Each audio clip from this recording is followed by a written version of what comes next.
Hello and welcome back for a very special episode of the Unofficial Gilded Age Aftershow. We are treating this as a bonus episode. We are not talking specifically about any episodes of the Gilded Age today.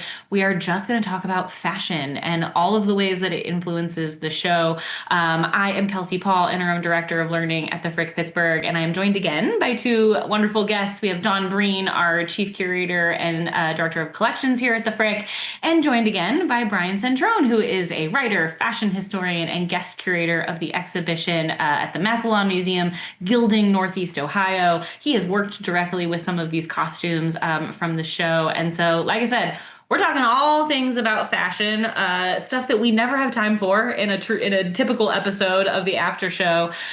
So we're going to get started by talking a little bit about silhouettes. We're going to talk a little bit about sort of what are the shapes and the forms that we are seeing often in this show. The show where we are right now in season 3 is set kind of in the mid 1880s, 1884. Dawn, start by painting a picture for us of what a typical silhouette or form was in 1884 that's popular, and like what would we have been seeing at that point? 1884 is the year of the bustle 2.0. There was kind of an early bustle silhouette that was in the late 1870s, but in 1884 it comes back, and it comes back with a vengeance. It is severe and almost a shelf-like protrusion at the back of a silhouette, really rigidly structured, sometimes affectionately termed a lobster tail. And one of the quips that's often used is that it could hold a good-sized tea tray. And Marion's outfit in the proposal scene in episode 5 is a really great example of this trend. There is this beautiful profile shot of them walking through the park, and you really see that exaggerated silhouette. Otherwise, there's also really long, kind of slim, tight-fitting bodices, princess seams, no horizontal seams, lots of things that make you, long and slim. So yeah, we definitely see some of that in the show, but Brian, we've been talking, you've seen some of these costumes up close, and you've met and talked with the costume designer for the show. And so in your experience, seeing these things and working with them, like what can you tell us about the ways that the show kind of plays with these historical forms, but also doesn't necessarily stay like right on the historical fact of it all? Yeah, the costumes, I think, are very much sort of close to what the period clothing is, but they do take this sort of sojourn into sort of the idea that they are show costumes, right? And what Kasia tries to do with them is sort of amp them up because, as she sort of has said before, we're used to seeing period costumes now on TV and movies. And so they're not shocking to us. So how do you make something shocking is sort of like you have to rev it up. And so she does a good job at taking what the period has to offer, but also the scope of the period. It's not just, okay, this is what everyone in 1884, 1885, 1886 is wearing, right? She will run the gambit between, the entire sort of end of the 19th century. So there are silhouettes that sometimes broach sort of, 1890s, or really like sort of 1900, right on the sort of the cusp. And she sort of amalgamates them. And sometimes that's some of the criticism is that, like Marion will be wearing a dress that's very clearly like 1890s silhouette, right? Because it doesn't have a bustle, right? And so there's bustles and there's not bustles.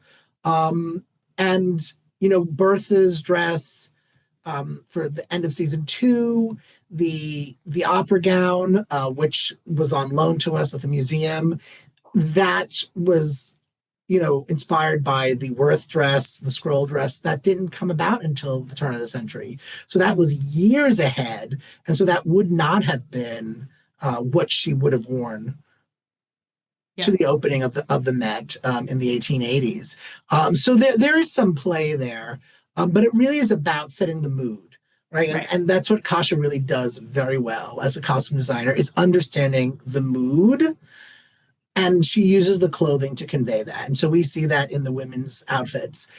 And they're really interestingly made. You can see the inspiration when you look at the original garment and you see the recreation. You can see what she's taken, but then how she's either exaggerated it or extended it to sort of make it fit what she needs for the screen. And I think that's what we have to remember. Like, it has to pop on the screen.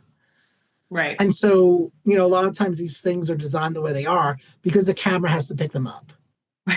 Yeah, exactly. It's like this is for television and for production. Yeah. It needs to pop on screen. But I think that is an important thing to remember, which is that I think the costuming serves the story too. Like, it tells us where we are in a historical period to an extent, but it also is communicating something to us about the characters, who they are, where they are in their own, storyline. And I know, Dawn, you were noticing that, like a really overt example of that in episode 5 is, when Ada comes back from having talked to Madame Dashkova, and she kind of announces that she's ready to move into half mourning out of full mourning. And she mentions that that's going to incorporate lilac and purple. So, like, Dawn, as an example, like, how does women navigating the stages of grief and mourning in that, like, how does that represent? How are we going to see that change in Ada's clothing, probably?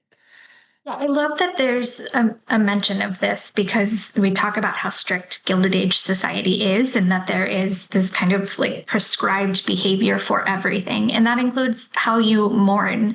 And mourning was a more visible process in the late 19th century. And so there's generally 3 stages of mourning dress. And I should say, too, it depends entirely upon your social status and your income, like to what degree you can really follow some of these customs. But for Ada and for the social class like her, there are generally 3 stages of mourning dress. Deep mourning, which is wearing, dull, lusterless black fabrics, often crepe or wool, generally no jewelry, no trimmings, no ornamentation. You might move into half mourning, which is what Ada mentions, and that might consist of gradations of gray, purple, and lilac, or even combinations of black and white. So you kind of slowly dispense with black, and it's meant to be this kind of visual representation of the lightening of one's grief. And that's a good segue to talk about color, which is something, Brian, that you were mentioning already. Like, I think oftentimes we look at the costumes on the show and think, like, that color is not historically accurate. Like, they never would have worn that pink, or they never would have worn like a bright purple or a bright blue like that. But Brian, you were making the point that, like, we have to remember that there's a lot of advances in the technology around fabric dyes in this period. And so it actually isn't totally unrealistic to think that, like, some of these colors are really representative of what could have been worn. There's no color in the series that surprises me. I think the surprise is that when it pops up on the screen, because it's done in such a way that it stands out, like Gladys, the purple dress that Gladys wears to the opening of the Met, right, is one of my favorite garments, because the purple is so rich, but also the design of it is like, so it's like a ginormous, like, shower poof kind of dress. And like, I love it, but like, that color is not surprising. But like the bright pinks, the chartreuses, they're not uncommon. People think they are. And I think the thing that I try to sort of tell people is, we're used to seeing sepia colored photographs or black and white photographs of the period. So our concept of the past is black and white. We don't really know the color of those garments unless we actually have seen the extant garment in a collection, right? And I have witnessed firsthand shocking pink, right? Shocking green. We had a cape in the exhibition that was lent to us by the Western Reserve Historical Society. The outside of the cape was this iridescent blue. And the lining of it was this electric neon green color, which we were all convinced probably was poisonous, because, I mean, to get certain colors of green, they used arsenic to get the color. Like, not all green or not all green objects contain arsenic, but if you want to achieve a specific color of green, use arsenic dye. That green, though, popped. I mean, it could have been something that Lisa Frank created in the 1980s. It was blinding.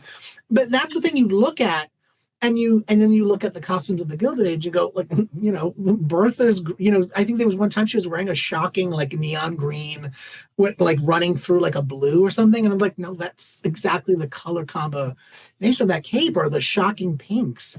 There was a pair of boots in the show that anytime I would unravel them, to show people, I said, oh, I want you to look at these boots. I'd unravel them, and it's this bright purple. Mm.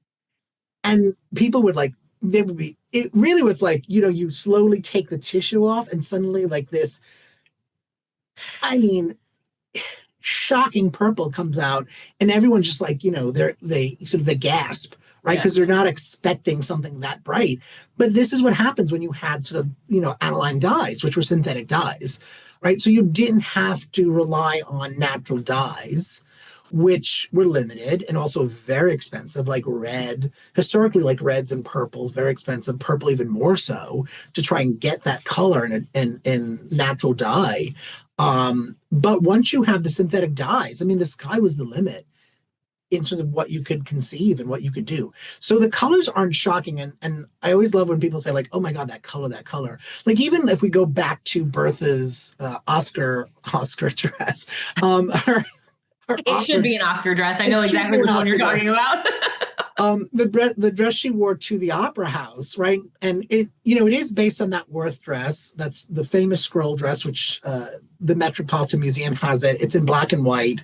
There's another museum that has it in a red sort of colorway. But this is sort of this mint green. And I remember when it first came out and people thought, oh, there's no way this dress would be in this mint green. That color didn't exist. We don't have that. That is not true, because there's a dress in the show, again, something we borrowed from the Western Reserve. It's sort of a brown copperish dress, but it has like sort of an insert lining on the skirt. And the lining is mint green. It's the same color, or almost the same color, as Bertha's dress. And if you do search the Met's archive collection, they do have a second scroll gown. It's very faded. It's very bad condition, which is why you never see it. But it is a very similar green to Bertha's dress. So I'm convinced that like when Kasia was doing her research, she saw the color of that dress.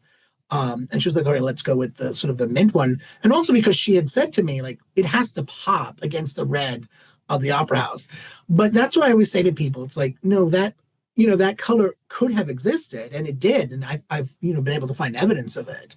Mm-hmm. And so that's the thing, like, it's not be surprising. And different periods of times had different, colors, right?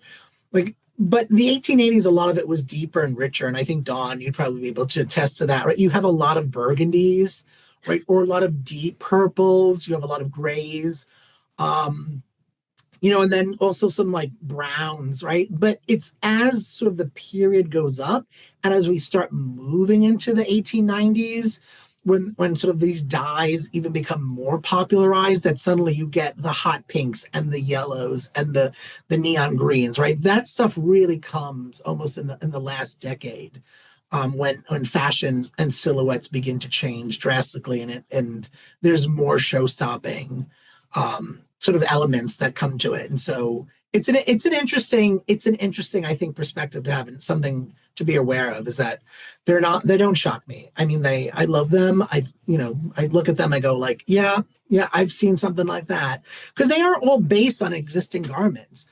Right. That's the thing. I think Kasia is very good at sort of finding actual historical representation and then reinterpreting it to what is needed for the show. Yeah, it's pretty rare that we find Bertha Russell color tones in our costume collection at the Frick. We do have some of those really lovely deep jewel tones, some cranberries and blues and emerald greens in some 1880s garments. But I always lament that Adelaide Frick seemed more conservative, I think, in her fashion sartorial choices than Bertha Russell. Well, right. Your point too, Dawn, like, it's also what is still existing. Like there is a level of obviously conservation that has to happen with garments. Like it's also what we still have. And so who knows? Maybe Adelaide had like a really great, like bright colored dress or gown, and we just don't have it anymore. We don't know. But I think that speaks to the way that clothing is personal, right? Like that's how all of us express ourselves to a certain extent. That was true in the 1880s and 1890s. Like it also comes down to personal taste. And so if Adelaide, was a little more reserved and conservative, that's going to be reflected in the gowns and the dresses that she has versus, someone like Bertha Russell, who's obviously a fictional character that we know, wants to stand out, wants to make a statement. She's going to go with a different color palette, which makes a lot of sense. I want to shift to menswear because that is Brian's area of expertise. And so I want to make sure that he shares a little bit of that expertise with us, but he's going to guide us a little bit through the menswear on the show because we haven't really talked about it a ton on the after show. We've talked a lot about women's fashion. And so let's start with the really great scene earlier in the season where Larry takes Jack to the tailor to get a new suit made for him because he needs to have a proper suit to go to these business meetings. And Larry basically makes this statement to Jack that, a real gentleman, he wants to look good, he wants to look smart, but he doesn't want to look ostentatious. He doesn't want to look like he's trying too hard. And so, Brian, like, how would you evaluate Larry's statement there? And then also kind of for practicality's sake, like what does that look like when it comes to, upper class men's suiting and clothing in this period? Yeah, I think Larry makes a really valid point. And I think the one thing that we have to understand about the way men dressed in this period is that you had to look a certain way. You were not supposed to look like you had just come from the tailor.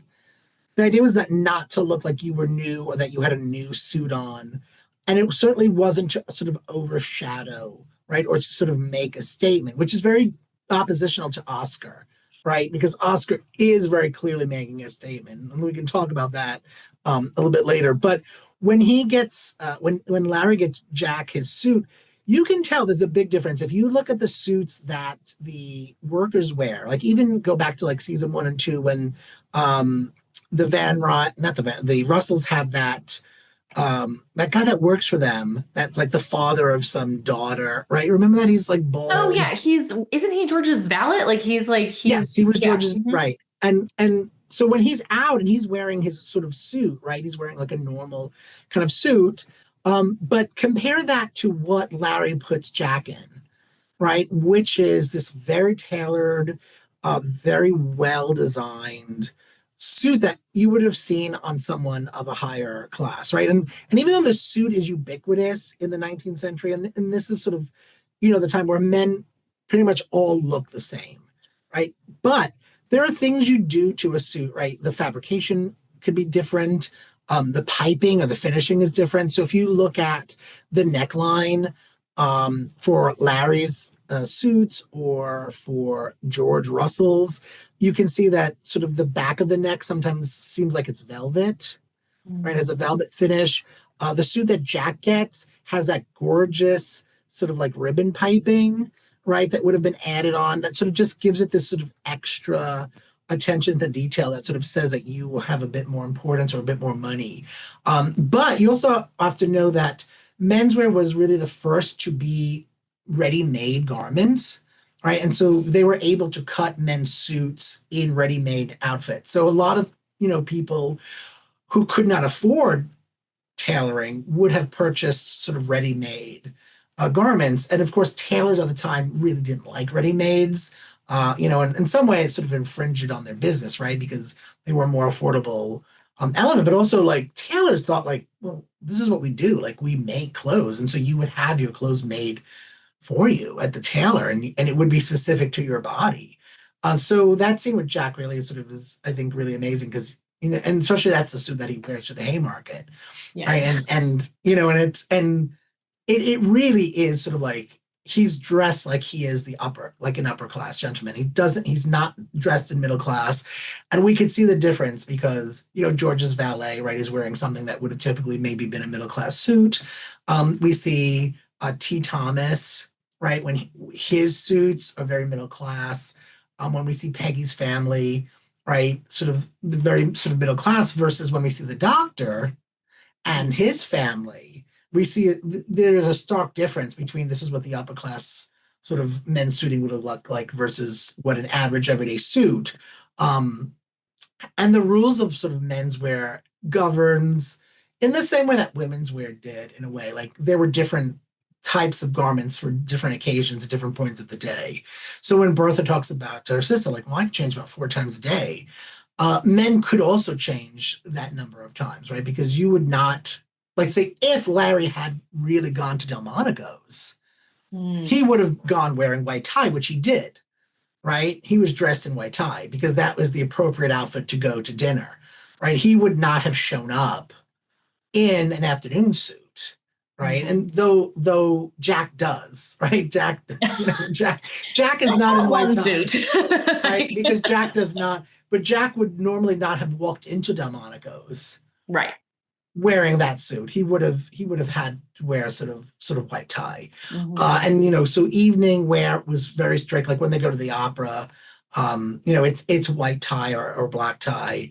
And then they have their business suit for the day. So which is that period, typically it's the frock coat, right? And the waistcoat, the trousers. But you could wear a morning suit in the daytime if you had sort of business to do in the morning, but you would only wear that for the morning, right? And then you would change into your business outfit, which was, typically the darker color suits. And then for the evening, you'd put on your white tie. So men, and what you wore for what occasions were dictated the same way that women's garments were worn. They were appropriate to things for different times of the day.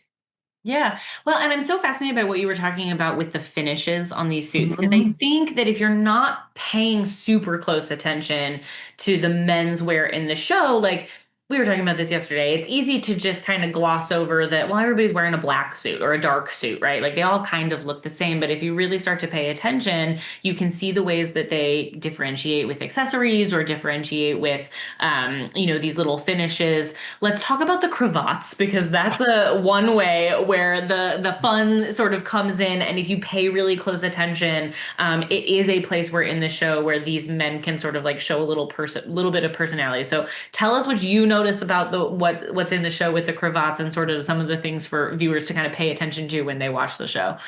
Well, this is sort of the brilliant thing because, prior to the 19th century, right, menswear was very fanciful, was very colorful, and men sort of dressed in similar ways, sort of like how women dress, which was sort of ornamental, with sort of lustrous fabrics or brocades or things that really kind of pop, lots of lace. But then that kind of disappeared, right? Men went, in the 19th century, this idea of sort of sobriety, somberness, and sort of the black coats, the wool, dark colors sort of came in and sort of was this very period where men all sort of essentially look the same, right? It's sort of like a black suit is a black suit is a black suit, which is not. And like I always joke around, I was like, I would have put like 5 black suits in a row in the show, and everyone would have been like, oh, it's just the same black suit. And I would have been like, no, it's not. Look at the knots, look at the lapel, look at the piping. Like that's the stuff like I notice, right? It's like the finishing as I notice, and like I can sort of see the differences. But most people,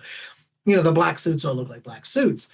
But where men could sort of still retain that element of style or personal taste would be in the accessory. So originally it would have been in the waistcoat and then also in the sort of later on the cravat.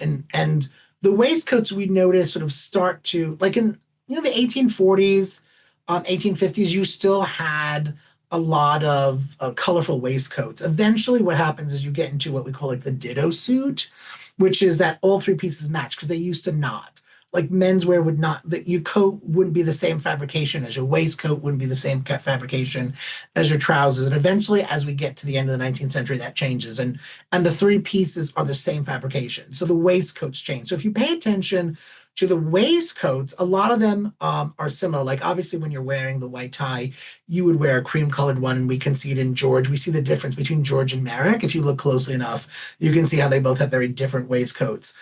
But during the day wear, they sort of tended to be sort of darker or would have matched this fabrication of the suit, and you don't see them in the day wear. You do not see them. You only really see the waistcoat at this period if a man has his jacket unbuttoned. Or if he's wearing white tie because the jacket has a lower finish and you can see it's meant to see the waistcoat. But so you lose a lot of the ornamentation in the waistcoat, but you pick it up in the cravat because cravats used to be sort of really just white.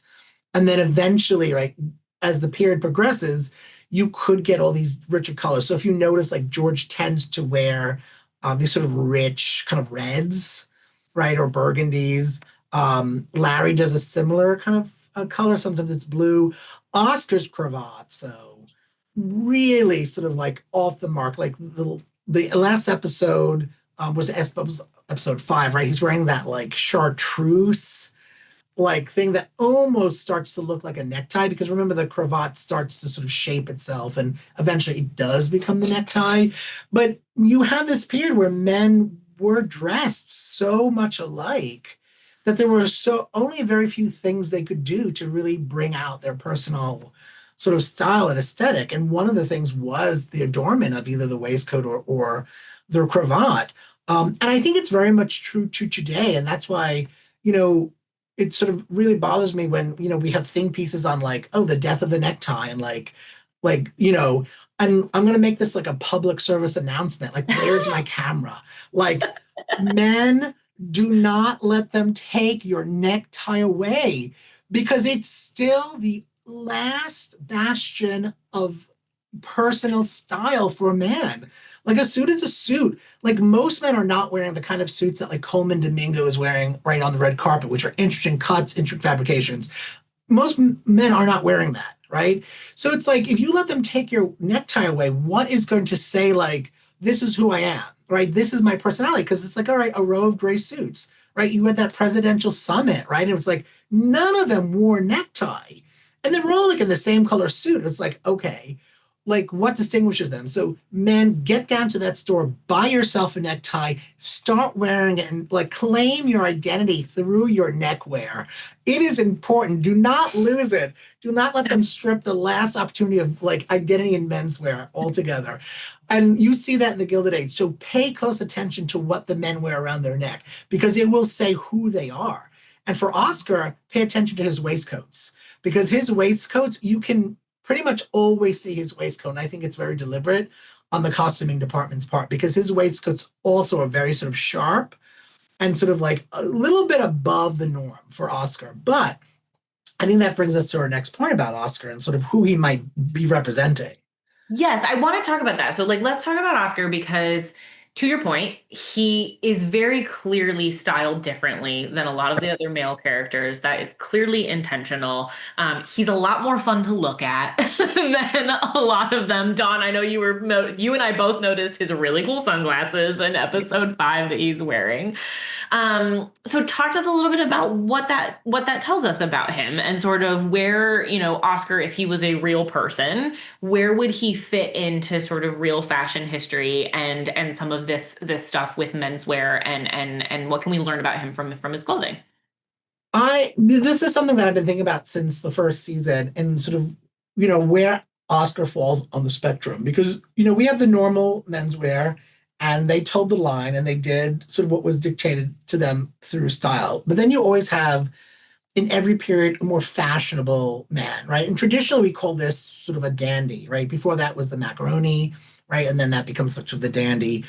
And this is the term we still sort of use and we apply to men even from this period. But in this period, the dandy did not sort of exist anymore in the way that we think, right? There were other names that had come up and like you can read articles where people talk about the succession line, right? There was the macaroni, then there was dandy. And then, what came after the dandy, what was called the exquisites. And I think Oscar is sort of a remnant of the exquisite because you moved from the exquisite, which only had a brief life point, into what we call a swell.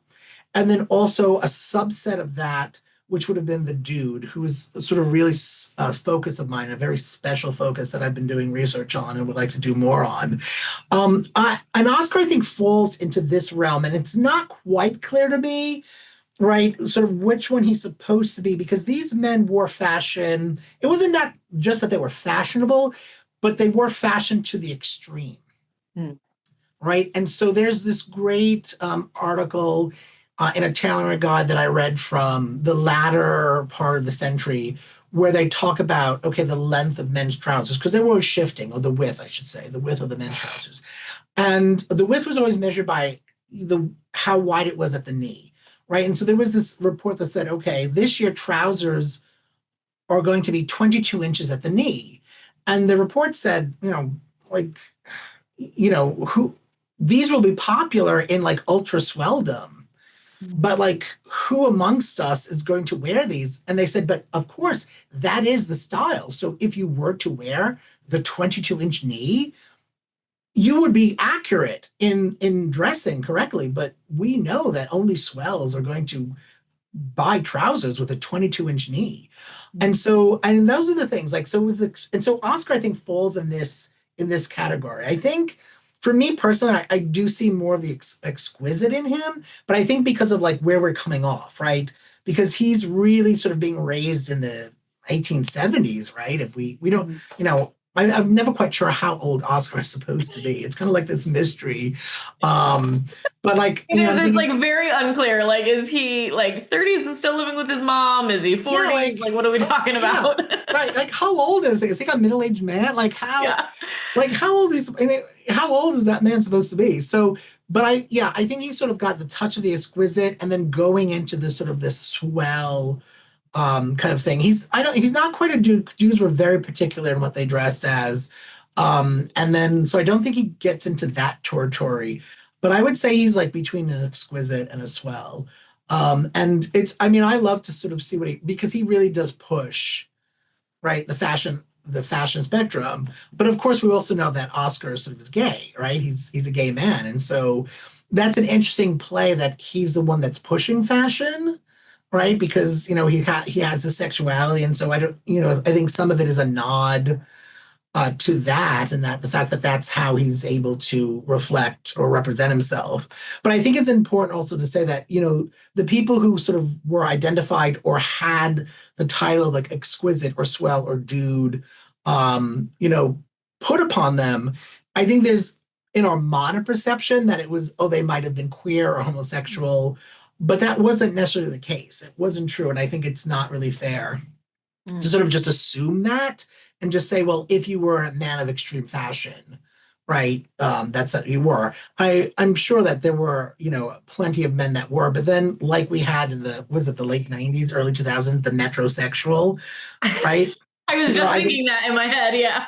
Yeah, I think there were just men who really liked fashion, right? Yeah. Just liked fashion. And so I think you just have that mix. And so I think they do try to toe that line with sort of Oscar in that way. And we do see it. And so this is where he fascinates me. And I'm always trying to pinpoint the needle of like where they're going with which subcategory of man is he falling into. And it's never quite clear to me, but I think sort of that exquisite to swell transition is sort of where he probably lies.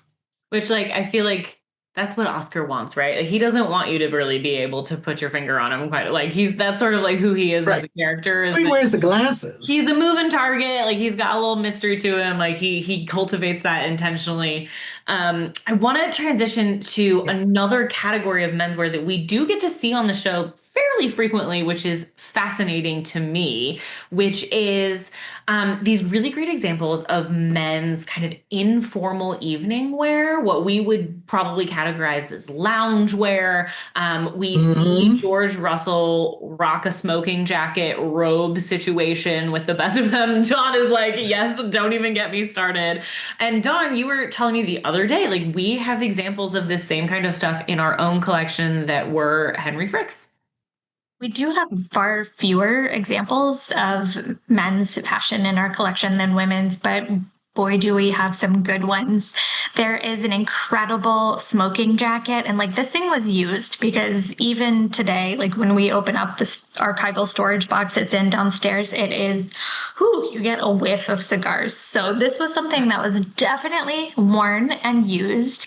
it is this like state of undress, this really informal jacket. It's cut loose and relaxed. This is not meant to be seen outside of the home. This is meant to be worn lounging, the same way we see Morgan Spector in that really incredible black and silver jacket that I loved so much. But I was thinking, Brian, about what you were saying about men's fashion being the first to be ready-made and available in stores, because these cuts were more relaxed. These were some of the first things that you could kind of buy off the shelf.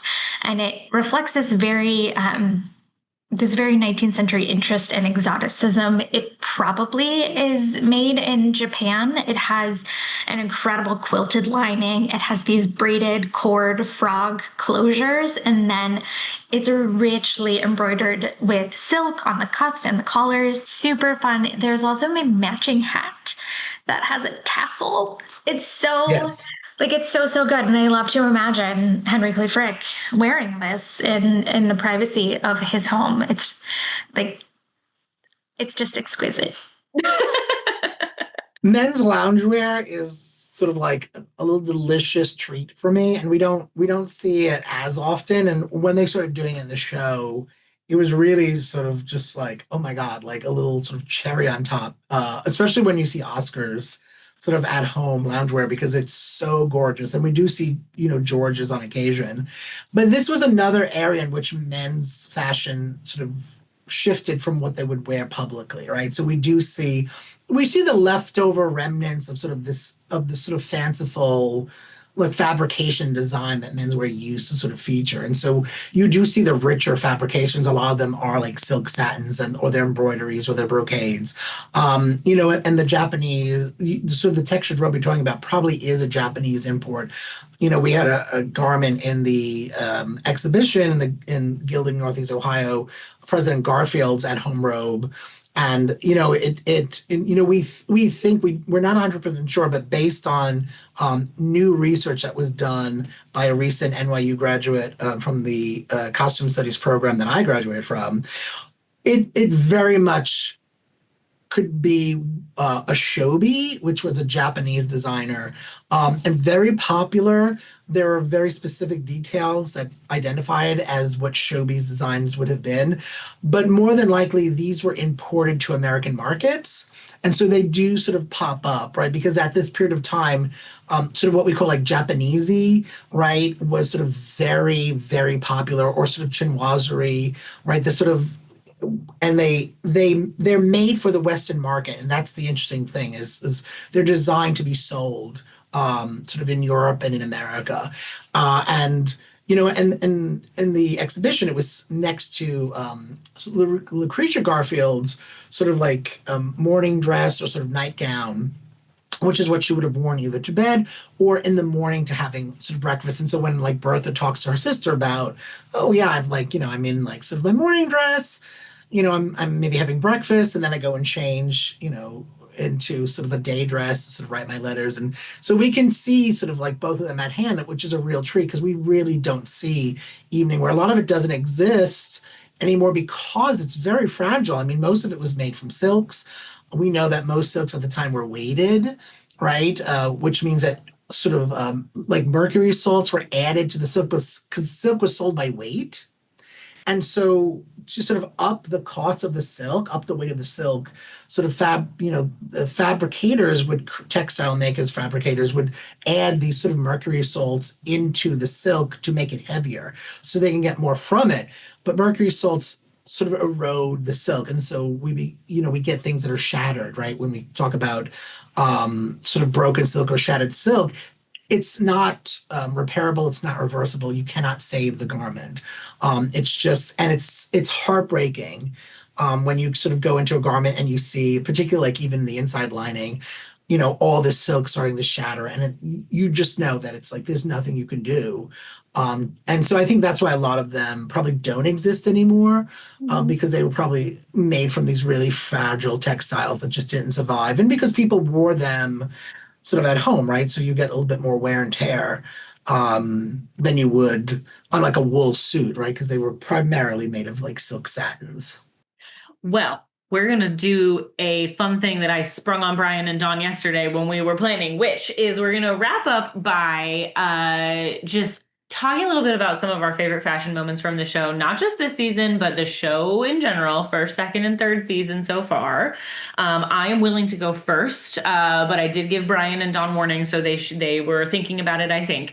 I think if I had to identify a favorite fashion moment, I think I gotta go with the red showstopper at the end of season 1 from Bertha when she comes down those stairs in I think it's the cape that really just kind of takes it for me. I can't let go of it. Gladys's wedding dress is also really incredible, but I think I'm gonna go with the red number from season 1 from Bertha. It can't be beat in my mind. So if I had to choose, that would be it. Dawn, have you settled on a favorite since we talked yesterday? No, I have 3 favorites. Oh.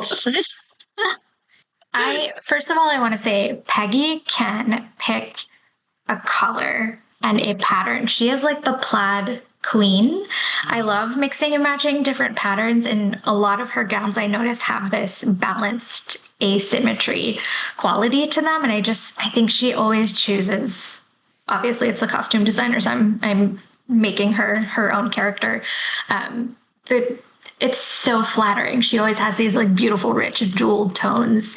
There's also a scene with her mother, with Audra McDonald, wearing this really incredible paisley visite, like a kind of visiting jacket over her dress. And I love that, one, because it shows how they really were keeping warm and how you could wear a coat over these completely unnatural, bustled silhouettes. But we also have something really similar in our collection. So I just love seeing that represented on a screen. And then I gotta say, there is a dress that Marion wears, which is like mostly white lace, but has this black go-going ribbon and like tied around her neck. And like that always, I'm like, I want to wear that. I want to wear that today. So those are my top 3. I will forgive the lack of narrowing it down to one because those are all really good examples. Brian, I will afford you the same if you cannot narrow it down to one. Do you have a favorite, or do you have a few standouts of things that you have loved from the show? I do have a few standouts. I have to say, in terms of like women's wear, it really is Gladys's Met opening purple gown. There's something about it that I'm also like, purple's like my favorite color. So like, and the fact that like the actress had to practice walking down the steps in that gown, something about it, when it popped up on screen, I was like, Kasha, you are just like, and I actually asked her about it. I was like, how did you come up with that? Because it's, to me, like that, like I cannot get that gown out of my head. I think for men, season 3, episode 1, Larry's winter suit, when they're all out in the snow, he has this gray bowler. I am obsessed with this bowler. Like the whole outfit was perfection to me, but that bowler, like if there was ever an auction from the Gilded Age costumes, I don't know who I'd have to mull over. But like that bowler is coming home with me. Like I want to live in it. It's just pure perfection for a winter bowler. Like it's absolutely, and bowlers, are perfect for daytime, afternoon wear, business wear, not evening. But, and they transcend class, right? Lower class, middle class, upper class. You had a bowler. I love a bowler. I look fantastic in it. This one is probably going to kill me from mercury poisoning. But, they suit men very well. That was perfection. I was obsessed with that. But Oscar's at home robe. Yeah. I was like,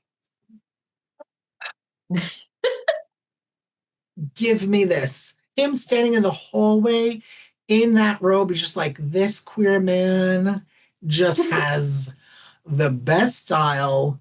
Like and that he is in a lot of like greens, right? Because there's element of, I think, greens and blues in that. And then, you see that green cravat from like the Freebus episode, but like I would just say that like Larry's winter suit, but particularly the bowler hat, and Oscar's at home robe.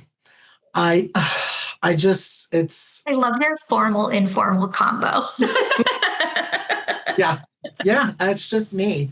That's You've got the bowler hat when you're outside. You've got a great loungewear outfit when you're inside. You've got it all covered. that's what I'm going. Yeah, and that's I also look very good at top hat, so I would just like people to know that. A I don't top know is why. hard to pull off. Like A top, and yeah. you wouldn't wear a top hat to everything, but if you were upper No. crust, you'd wear your top hat. You'd have your top hat on. But I do look very good in a Chinese bowler, and I back. look very good in a top hat. So Larry's bowler, please, Kasha, send it to me. Like I'll buy it. Like, I just I want it. I need to live in it. When the series is over, I just want to like, oh, there's a package. What is this surprise package? And out comes Larry's bowler. Like that's what Winter I want. bowler. That is like my dream. And I don't know. I can't explain it. Like I saw that outfit. I'm just like, I'm dead. I'm dead. I'm this winter ensemble for Larry. Like I can't, the menswear on that show is impeccable. Yeah, it Impeccable. So I really is. employ people really look at the menswear. It is tailored to perfection. You cannot have good menswear without tailoring.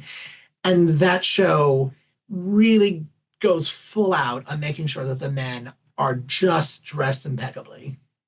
Well, now our viewers are better positioned to know what to Yes. look for, thanks to you for pointing out all of the things that we need to look for in the men's clothing. So I will say it to our viewers: don't sleep on the menswear on the Gilded Age. Now you know what to look for. Pay close attention to what they're wearing. Brian has done all of us a service by educating us a little bit on what we should be looking for and what it's supposed to look like. So this has been super fun. It's always fun to be able to dive in a little deeper to one specific topic, which we rarely get to do. I want to thank Brian again for taking the time to spend with us to talk about this stuff. Of course, thank you to Dawn for her time as well.